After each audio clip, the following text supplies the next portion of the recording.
आपका स्वागत है। देखिए हम लोग इस समय क्या पढ़ रहे हैं, गाउस के नियम के अनुप्रयोग। ठीक है, तो इससे पहले हम लोग देखे क्या थे, अनंत विस्तार की एक समतल चादर थी, उस पर कैसा हम लोग डेरिवेशन लगाए थे उसको हम लोग देखे थे अच्छे तरीके से। ठीक, आज एक उससे भी ज़्यादा महत्वपूर्ण डेरिवेशन है क्या, अनंत रेखीय आवेश यानी आवेशित तार के कारण विद्युत क्षेत्र की तीव्रता। ठीक, तो इसके पहले लेक्चर अगर नहीं देखेंगे तो आप उसको देख लीजिएगा, जहाँ पर आपको ये वीडियो समझने में और भी ज़्यादा आसानी होगी अगर वो वीडियो आप देखे होंगे तब। देखिए होता क्या है, एक अनंत रेखीय आवेशित तार, एक तार ले लेते हैं, ध्यान दीजिएगा पूरा चित्र ही इस पर डिपेंड करता है। ठीक है, ये हमारा एक तार है, ठीक है, जिस पर हम लोग प्लस क्यू आवेश दिए हैं। ठीक है, और लंबाई ऊपर भी अनंत है और नीचे भी अनंत है लंबाई। बात समझ में आया? क्या है, आप हेडिंग पढ़िए, अनंत रेखीय आवेश आवेशित तार के कारण विद्युत क्षेत्र की तीव्रता। यानी कोई ऐसा तार लेते हैं जिसकी ऊपर की लंबाई अनंत है, नीचे भी लंबाई अनंत है, तब उसके द्वारा कितना विद्युत क्षेत्र बनता है हम लोग उसको निकालते हैं यहाँ पर। ठीक है, तो बहुत ही आसान, बहुत ज़्यादा आसान हम समझाने का पूरा प्रयास करेंगे। बस आपसे ये गुजारिश है कि आप सब लोग लगातार हमारे साथ बने रहिएगा। अब समझो ध्यान से, ये एक आवेशित तार है जिस पर हम लोग क्या दिए हैं, प्लस क्यू आवेश। तो ये आवेशित तार अपनी सतह पर समान रूप से वितरित हो गया। बात समझ में आया? अब बात ये आती है कि इसको बोलते हैं क्या, हम लोग बोलते हैं एकांक लंबाई। इसको बोलते हैं एकांक लंबाई। अब एकांक लंबाई पर कुछ ना कुछ आवेश लगेगा। क्यों आवेश लगे? क्योंकि जाहिर सी बात है, आवेशित तार है तो कहीं ना कहीं आवेश लगना ही जाहिर सी बात है भाई। प्लस क्यू आवेश दे रहे हैं तो आवेश तो लग ही रहा है। क्योंकि अभी हम लोग गाउस के नियम से निकालेंगे फाई बराबर sigma Q upon epsilon not या क्यू अपॉन एप्सिलॉन नॉट। हमको वहाँ पर क्यू की आवश्यकता लगेगी, आवेश की आवश्यकता लगेगी। तो मैं आपको अभी बता देना चाहता हूँ कि अगर इस तरह कोई लंबाई, अगर तार की लंबाई पर कोई आवेश रहता है तो उसको बोलते हैं रेखीय आवेश घनत्व। क्या बोलते हैं, मैं लिख देता हूँ किनारे यहीं पर, इधर लिख दिया जाता है। इसको बोलते हैं क्या, रेखीय आवेश घनत्व, जिसको हम लोग क्या नाम देते हैं, लैम्डा से। किससे प्रदर्शित करते हैं, लैम्डा से। ठीक है, किसी भी तार पर जो भी आवेश लगता है उसको क्या बोलते हैं हम लोग बोलते हैं रेखीय आवेश घनत्व। ठीक है, क्योंकि एक समान सीधी रेखा में होता है और जो भी आवेश लगे उसे बोलेंगे रेखीय आवेश घनत्व। और रेखीय आवेश घनत्व किसे नोट करते हैं, लैम्डा से। यानी क्या लगेगा इस पर, लैम्डा लगेगा। अच्छा, इसकी लंबाई हम लोग माने क्या हैं, इसकी लंबाई मान लेते हैं स्मॉल एल। तो अब बताओ कितना आवेश लगेगा। तो आप ये बताओ, एकांक लंबाई पर आवेश कितना था, एकांक आवेश पर लंबाई कितना था, लैम्डा था। तो एल लंबाई पर कितना होगा, तो क्या लिखेंगे, लैम्डा इंटू एल। कितना हो जाएगा, लैम्डा एल। नहीं समझ में आया, फिर समझो। जैसे सपोज देन मेरे पास एक पेन है, यहाँ पर ये मेरे पास पेन है। ठीक है, इसको हम लोग पेन नहीं समझते, हम लोग तार समझते हैं। क्या समझते हैं, तार समझते हैं। ये आवेशित तार है, ऊपर भी लंबाई इसकी अनंत है और नीचे भी लंबाई इसकी अनंत है। बात बराबर है? अब सुनो बात। अब मान लेते हैं इसकी जो लंबाई है वो कितनी है, एल है। चलो थोड़ी देर के लिए हटा देते हैं, लंबाई नहीं पता है। तो अगर मैं अब आपसे पूछूं इस पर कितना आवेश लगेगा, तो एक सीधी रेखा में है, तार सीधी रेखा में होता है, जाहिर सी बात है। चाहे इस तरह देखोगे चाहे इस तरह देखो, सीधा होता है। ठीक है, तो उस पर जो आवेश लगता है वो एकांक लंबाई पर आवेश लगता है, जिसको एकांक लंबाई पर लगे हुए आवेश को हम लोग क्या कहते हैं, रेखीय आवेश घनत्व। क्या बोलते हैं, रेखीय आवेश घनत्व। जब इसकी कुछ लंबाई नहीं थी, अनंत थी, हमको नहीं पता था, लंबाई अनंत थी, कुछ नहीं पता था, तो उस केस में इस पर जो आवेश लगा वो कितना लगा, आवेश कितना लगा, लैम्डा लगा। ठीक है, अब हम लोग मान लेते हैं ये जो तार है इसकी लंबाई कितना मान लिया, एल मान लिया। तब आवेश कितना लगेगा, पहले कितना लग रहा था, लैम्डा। अब कितना लगेगा, एल लंबाई पर लगे कितना हो जाएगा, लैम्डा इंटू एल। कितना हो जाएगा, लैम्डा एल। बात समझ में आया? कि अगर मान लो कोई कपड़ा आप जाते हो, किसी दुकानदार के पास जाते हो, कोई कपड़ा खरीदने के लिए जाते हो, तो आप मान लो उससे ये कहते हो कि भैया ये कपड़ा कितने में है, कपड़ा कितने में है। तो मान लो बता दिया कि 120 रुपये मीटर है, 120 रुपये मीटर है, लेकिन अभी आपको पता नहीं है कितना लेना है, बस इतना पता चल गया कि उसका दाम कितना है, 120 रुपये मीटर है, आपको इतना पता चल गया। ठीक, पॉइंट समझ में आया। वैसे यहाँ है, अभी लंबाई नहीं पता है, तब कितना आवेश लग रहा है इस पर, रेखीय आवेश घन कितना लग रहा है, लैम्डा लग रहा है। वही कपड़ा वाले में है, अभी मुझे पता नहीं कितना कपड़ा, कितने मीटर कपड़ा लेना, नहीं पता, दाम कितना है 120 रुपये। बात समझ में आई। अब मान लेते हैं लंबाई कितनी हो गई, L हो गई। चलो इसमें मान लेते हैं हमको कितना मीटर लेना, हमको लेना है 2 मीटर। कितना मीटर कपड़ा लेना है, 2 मीटर कपड़ा लेना है। ठीक, कितना मीटर लेना है कपड़ा, 2 मीटर लेना है। तो कितना आ जाए बताओ, इससे में इसको क्या करते हैं, मल्टीप्लाई करा देते हैं। तो कितना आ जाएगा, 120 गुणे 2 कितना आ जाएगा, 240 रुपये आ जाएगा। क्या बात समझ में आया। ऐसे ही अब इसकी लंबाई क्या होगी, L हो गई, और इस पर कुल आवेश कितना लग रहा था, नहीं रेखीय आवेश घन कितना, लैम्डा लग रहा था। अब L लंबाई के तार कितना लग जाएगा, लैम्डा इंटू L, कितना हो जाएगा, लैम्डा L। क्या बात समझ में आ गया। चलो आया तो किसी भी तरह आया, लेकिन आपको आ गया बात, अब बात समझ में आया। अब अगर मैं पूछता हूँ L लंबाई के तार पर कुल कितना आवेश लगेगा, तो आप तुरंत क्या बोलोगे, क्या बोलोगे, लैम्डा L। क्या बोलोगे, लैम्डा L। अब आगे बढ़ें, चलो समझते हैं फिर से इसको। ये चीज़ अभी आपसे पूछेंगे हम कि कुल आवेश कितना लगा है, तो आप बताओगे क्या, लैम्डा L। ठीक है, पॉइंट नोट करना। चलो एक तार हो गया जिसकी लंबाई L हो गई, इसको हम लोग प्लस Q आवेश दिए हैं। अब इससे R दूरी पर, इससे R दूरी पर R है, और यहाँ पर एक बिंदु मान लेते हैं क्या है अपना, P है। क्या है, P है। ठीक है, इस चालक तार से R दूरी पर एक बिंदु P है। इसी बिंदु P पर क्या करना है हमको, विद्युत क्षेत्र की तीव्रता ज्ञात करनी है। ठीक है, बात समझ में आया। अब जैसे ये तार है और तार से ये R दूरी पर, मान लो ये मान लो ये क्या हो गया, इससे R दूरी पर, यानी यहाँ पर, बात समझ, यानी इससे R दूरी पर यहाँ एक बिंदु P रख दिए। देखो ये देखो, इससे R दूरी पर एक बिंदु P रख दिए हैं। इसी बिंदु P पर क्या करना है हमको, विद्युत क्षेत्र की तीव्रता निकालना है। अब आपको पता है क्या कि आप गॉस के अनुप्रयोग पढ़ रहे हो, उसमें अगर किसी भी बिंदु पर अगर हमको तीव्रता ज्ञात करनी होती है तो एक गॉसियन पृष्ठ की कल्पना करनी पड़ती है। क्या करनी पड़ती है, गॉसियन पृष्ठ की कल्पना। अब यहाँ पर कैसे गॉसियन पृष्ठ बनाएंगे, तो यहाँ पर एक हम लोग कैसा बनाएंगे, बेलनाकार बनाएंगे। क्या बनाएंगे, बेलनाकार। बेलनाकार क्यों बना रहे हैं, बेलनाकार इसलिए बना रहे हैं कि अगर बेलनाकार बनाएंगे, अगर बेलनाकार हम लोग बनाएंगे तो इस तार को बेलनाकार अपने अंदर क्या करेगा, ढक लेगा। बात समझ में आया। जैसे ये मार्कर है, एक तार है, अगर मैं ऐसे बेलनाकार बनाता हूँ, ऐसे ऐसे, बात समझ में आ रहा है ना, तो इस तार को अपने भीतर ये ढक लेगा। कैसे, देखो जैसे ये मेरा क्या हो गया, तार हो गया। ठीक है, यहाँ पर है बिंदु P, मेरी जो उंगली देखिएगा, ये इसको देखिएगा, इसको देखिएगा, ये तार है, ये मेरी उंगली, उंगली मतलब क्या, बिंदु P।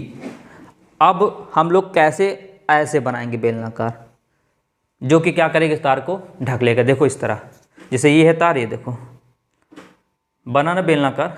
क्या ये जो मैं हाथ में लिया हूँ, घुमा गोल गोल ऐसे रोटेट कर रहा हूँ, क्या बेलनाकार नहीं है ना। देखो पेन इसके भीतर आ गई, नहीं आ गई, बताओ।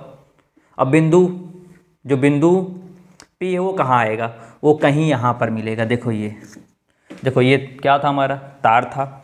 अब क्या किया, ऐसे बेलनाकार बना दिया। देखो इसके अंदर आ गया ना, दिख रहा है आपको, अंदर आ गया। अब बिंदु P कहाँ आएगा, बताओ आप लोग, बिंदु P यहाँ आएगा, यहाँ आएगा। क्या बात समझ में आ गया। अब बताओ इस तार को, ये बेलनाकार वाला हिस्सा क्या हुआ, चारों तरफ ढक गया ना, हो गया गॉसियन पृष्ठ। ये तो होता है गॉसियन पृष्ठ, क्या कि उसी बिंदु से एक गॉसियन पृष्ठ की कल्पना कर देते हैं। तो कल्पना हम लोग कैसे करेंगे, एक बेलनाकार भाग की तरह। ठीक, चलो अब हम लोग समझते हैं अच्छे से। देखिए कैसे बनाएंगे।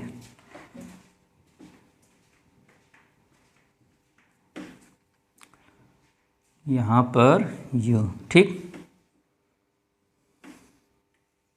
थोड़ा टेढ़ा मेढ़ा बन सकता है, आप लोग सही बनाइएगा अच्छे से। ठीक,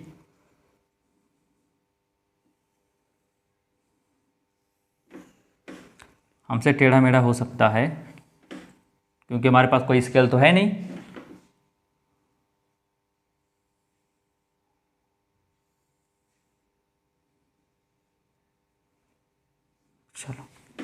अब ध्यान दो, ठीक। अगर इस जो आपको दिख रहा है एकांक तार, जो आवेशित तार दिख रहा है, इससे इस बेलनाकार भाग पर अगर हम लोग कोई रेखा खींचते हैं जिसकी दूरी क्या है, r दूरी है, तो अगर मैं बात करूं इससे इसकी त्रिज्या क्या होगी, इससे इसकी त्रिज्या क्या होगी, तो त्रिज्या भी तो r होगी, त्रिज्या भी क्या हो जाएगी, r होगी। अगर ये दूरी r है तो ये भी दूरी क्या होगी, r ही तो होगी। यहाँ तक बात आपको समझ में आ गई होगी, कोई दिक्कत नहीं आई होगी, ठीक।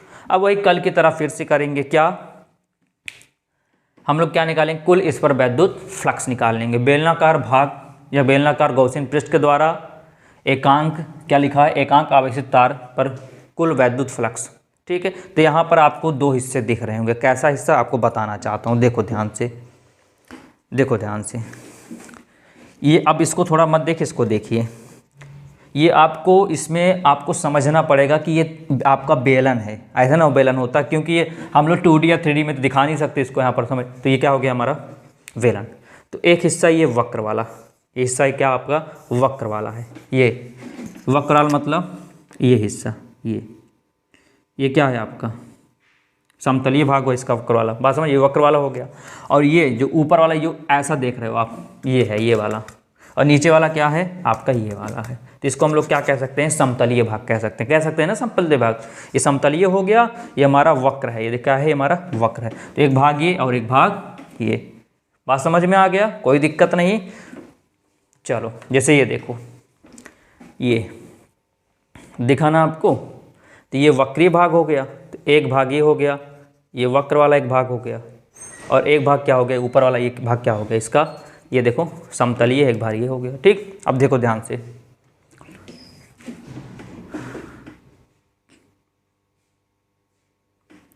अब प्लस के कारण जो वैद्युत क्षेत्र होता है इनसे दूर भाग जाता है, तो ये इनसे दूर जाएगा, तो वैद्युत क्षेत्र इनसे दूर हो गया, ठीक है। ई निकल गया। अब हमको चाहिए क्या, हमको ds चाहिए, क्या चाहिए ds, और ds आपको निकालने का तरीका बताया गया है। तो अगर आपका वक्र ऐसा है तो ds कैसे निकालोगे, क्या ds ऐसे निकालोगे, नहीं, ds कैसे निकलेगा, ऐसे निकलेगा, बताओ। बात वही तो हुई ना, आपको ही समझाया गया है कि अगर ये ऐसे होता तो ds कैसे निकलता, ऐसे निकलता। लेकिन ये कैसा है, ये ऐसा है, ये वक्र ऐसा है, आप समझ रहे हो ना, वक्र ऐसा है, तो ds कैसे निकलेगा, ऐसे निकलेगा। तो ds भी क्या होगा, इसी दिशा में ds भी होगा। तो यहाँ पर थीटा कितना हो जाएगा, 0 हो जाएगा, राइट। अच्छा, एक भाग ये हो, इसको लिख देते हैं भाग एक यहाँ पर मान लेते हैं ये, इसको मान लिया भाग 2, दो भाग हैं, एक इसको लेंगे, इसको ले लेंगे, ठीक है। अच्छा यहाँ पर बताओ, यहाँ भी तो वही प्लस है, प्लस के कारण वैद्युत क्षेत्र क्या होगा, इनसे दूर जाएगा वैद्युत क्षेत्र। प्लस के कारण जो वैद्युत क्षेत्र होता है वो दूर जाता है, ठीक। अच्छा अब मुझे ये बताओ ध्यान से, इसका ds कैसे निकालोगे, यही तो है, देखो इस इंक को उल्टा किए हैं, तो नीचे को मत देखिएगा, नीचे को छुपा दिया जाता है इस तरह। अब दिखा ना ये हिस्सा, ये वक्र वाला हो गया, तो प्लस के कारण वैद्युत क्षेत्र दूर हो गया, और यहाँ पर देखेंगे तो ds ऐसे निकलेगा, ठीक। ऊपर वाला हिस्सा देखो समतल भाग है, ये वाला, ये जो ये वाला आपको हिस्सा दिख रहा है, ये कैसा समतल भाग है। तो अगर मैं ds कैसे निकालूंगा, ऐसे ds निकलेगा नहीं, ds कैसे निकलेगा, ऐसे निकलेगा, देखो ऐसे निकलेगा ds। आपको ही बताया गया है, जो पृष्ठ आप देखोगे समतल उसी पर ऐसे ला के रख देना है, क्या निकलेगा, ds आपका ऐसे निकलेगा, ये हो गया ds। अब बताओ यहाँ से वैद्युत क्षेत्र ये है और ds ये है, कितना हुआ यहाँ पर, थीटा कितना हो गया, थीटा हो गया 90 डिग्री, थीटा कितना हो गया, थीटा हो गया 90 डिग्री। क्या यहाँ तक बात समझ में आई, ये ई ऐसे हो गया और ds ऐसे है, ठीक है, बात समझ में आया। आप लोग ऐसा मत सोचिएगा ई ऊपर जाएगा, नहीं, ये प्लस के कारण, क्यों, क्योंकि यहाँ से लेकर यहाँ तक त्रिज्या है r, यहाँ से लेकर यहाँ तक मान ली त्रिज्या r हो गई, तो प्लस इधर है तो ये वैद्युत क्षेत्र इधर जाएगा, ठीक है। और इसका ds कैसे निकालते हैं, इसके ऐसे लंबवत निकालते हैं। यहाँ तक आपको बात समझ में आ गई होगी, ठीक है। अब आगे हम लोग चर्चा करते हैं कैसे लगेगा, ठीक। देखेंगे यहाँ पर क्या,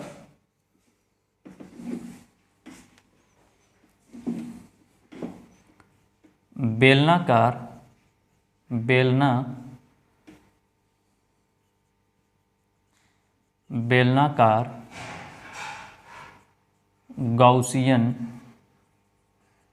पृष्ठ के कारण आवेशित तार पर कुल वैद्युत फ्लक्स, तो क्या हो जाएगा, फाई बराबर फाई, यहाँ पर लिख देते हैं भाग 1 अब प्लस फाई यहाँ लिख देते हैं भाग 2।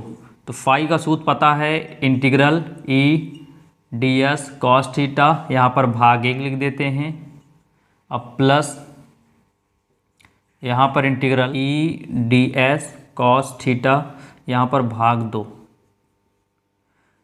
देखो जाहिर सी बात भाग 1 और ये भाग 2, बात समझ में आया। आप सोचो नीचे वाले लेने कोई आवश्यकता नहीं है, ठीक है, नीचे वाला कोई भी आवश्यकता नहीं है, 1 है 2 बहुत है, ठीक है। तो यहाँ फाई इक्वल टू, यहाँ पर हुआ क्या, integral E D S cos, अब देखो भाग 1 में थीटा कितना है, 0 है, क्योंकि दोनों डी एस भी एक ही दिशा में है, एस भी एक ही दिशा में, 0 हो गया, plus integral E D S cos, यहाँ पर थीटा कितना हो जाएगा, 90 हो जाएगा भाग 2 में, ठीक है, क्योंकि ई इधर है और डी एस ऊपर की तरफ है, तो कितना एंगल बन रहा है, 90 एंगल बन रहा है।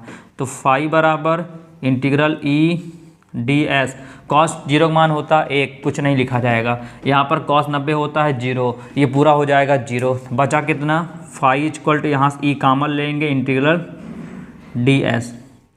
यहाँ तक आपको कोई दिक्कत नहीं आई होगी, ठीक है। अब देखो ध्यान से, फाई इक्वल टू ई, अब बताओ यहाँ से इंटीग्रल डी एस कैसे निकालोगे। अब थोड़ा ध्यान दो, यहाँ पर इंटीग्रल डी एस कैसे निकालोगे, एक तो लंबाई ये दिख रही है, ठीक है, डी एस कैसे निकालोगे। अब देखो ध्यान से, फिर से देखो, मान लो इसको नहीं लेते हैं, मान लो ये ले लेते हैं, ये मार्कर ले लिया, ठीक है, बात समझ में आया। ds मतलब क्या है कि इस संपूर्ण जो बेलनाकार हिस्सा दिख रहा है, इसका हम लोग संपूर्ण क्षेत्रफल निकालेंगे। क्या निकालेंगे, संपूर्ण क्षेत्रफल निकालेंगे, ठीक है। क्यों, क्योंकि इंटीग्रल ds, और इंटीग्रल ds किसका निकालना है, आपको क्या दिख रहा है, बेलनाकार ही दिख रहा है, क्या दिख रहा है, बेलनाकार दिख रहा है। अब ये बताओ, ये ऊपर वाला हिस्सा देखो, ये जो ऊपर वाला हिस्सा देखो, ये इतना, ये बताओ, ध्यान समझना, इसकी जो त्रिज्या है वो कितनी दी गई, r दी गई है। अगर यहाँ त्रिज्या r दी गई है, सपोज देन इसको ही ले लेते हैं बड़ा सा, त्रिज्या इसकी बीच में, ये देखो यहाँ से लेकर यहाँ देखो, यहाँ ये चीज़, यहाँ से यहाँ तक त्रिज्या कितनी है, r है। ये क्या है फिर अपना, यहाँ पर परिधि है, तो कुल कितना हो जाएगा, 2 पाई r, और लंबाई कितनी है, l है, तो कितना हो जाएगा, 2 पाई r l। नहीं समझे, फिर समझो, बिल्कुल रिलैक्स होकर सीखो। क्या कि हम जानते हैं यहाँ पर ये ऐसा, आप देखो, मान लो ये है ऊपर वाला हिस्सा, ऐसे तो है, मान लो त्रिज्या कितनी हो गई, r हो गई, ये देखो यहाँ से देखेंगे त्रिज्या r हो गई, और ये कुल किसका काम करता है, परिधि का, तो कुल कितना हो जाएगा इसका, 2 पाई r हो गई, ठीक है। और तार की लंबाई कितना दिया गया है, l दी गई है, तो 2 पाई r इंटू l हो जाएगा, क्या, 2 पाई r इंटू l, कितना हो जाएगा, 2 पाई r l। बात समझ में आया, परिधि 2 पाई r, लंबाई कितनी l, कितना हो गया, 2 पाई r l। बात समझ में आया, क्यों, क्योंकि अभी मैं ऐसे इसको बीच से ऐसे कट कर दूं, ऐसे बीच से सीजर से, कैंची से ऐसे कट कर दूं, तो ऐसे पूरा ऐसे ओपन हो जाएगा, पूरा ऐसे ओपन हो जाएगा, और यहाँ से लेकर यहाँ तक लंबाई हो जाएगी 2 पाई r, यहाँ तक हो जाएगी l, तो हो जाएगा लंबाई, ये हो जाएगा चौड़ाई, तो लंबाई गुणा चौड़ाई, आयत का क्षेत्रफल। तो इतना माथा पच्ची नहीं करना है अपने को, आज आयत का क्षेत्रफल ये इतना कुछ नहीं करना, बिल्कुल सिंपल तरीका क्या है कि इंटीग्रल ds कैसे निकालोगे। 2 भाग दिख रहा है, 2 वक्र दिख रहा है, एक भाग 1 दिख रहा है, यहाँ भाग 2 भाग दिख रहा है, एक भाग a, एक भाग, ये 2 भाग दिख रहा है, ठीक है। एक भाग यहाँ पर देखो, एक यहाँ पर लंबाई कितनी हो गई, l हो गई, एक क्या हो गई यहाँ पर, हमको नहीं पता कितना, तो हम जानते हैं क्या, ये देखो हिस्सा, इसकी त्रिज्या कितनी r है, ये किसका काम करता है, परिधि का, कितना हो जाएगा, परिधि 2 पाई r, परिधि 2 पाई r दिया है, और ये दिया है l, कितना हो जाएगा, 2 पाई r l हो जाएगा। बात समझ में आया, चल ठीक है, इसके साथ रख देंगे 2 पाई r l, ये आया हमारा ई कॉमन, यहाँ पर समीकरण नंबर 1, कोई दिक्कत नहीं आई होगी। अब क्या लिखते हैं, ये तो हो गया परिभाषा से, अब लिखते हैं गॉस के नियम से। गॉस के नियम से हम जानते हैं फाई बराबर Q अपॉन एप्सिलॉन नॉट।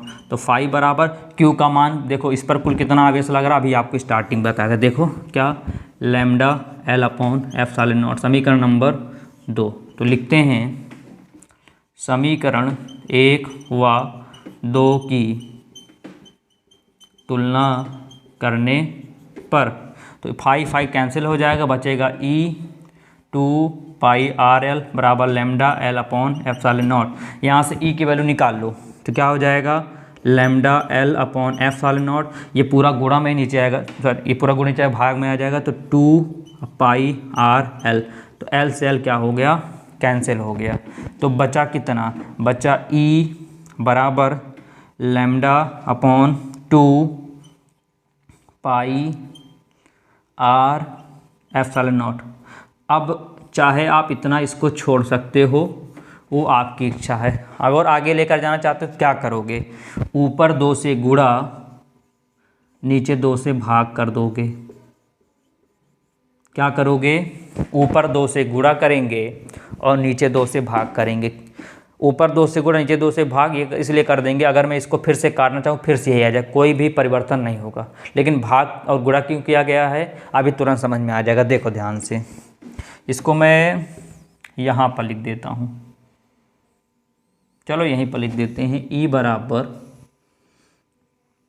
2,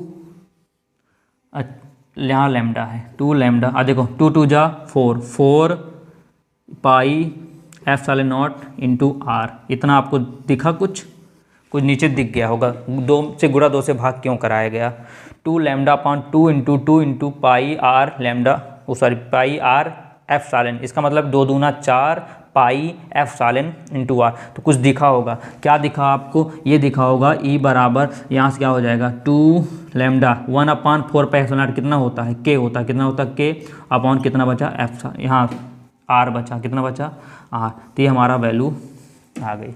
ठीक है, इसको और लिख सकते हैं व्यवस्थित करके, तो E बराबर क्या लिख सकते हैं 2K लैम्डा अपॉन R।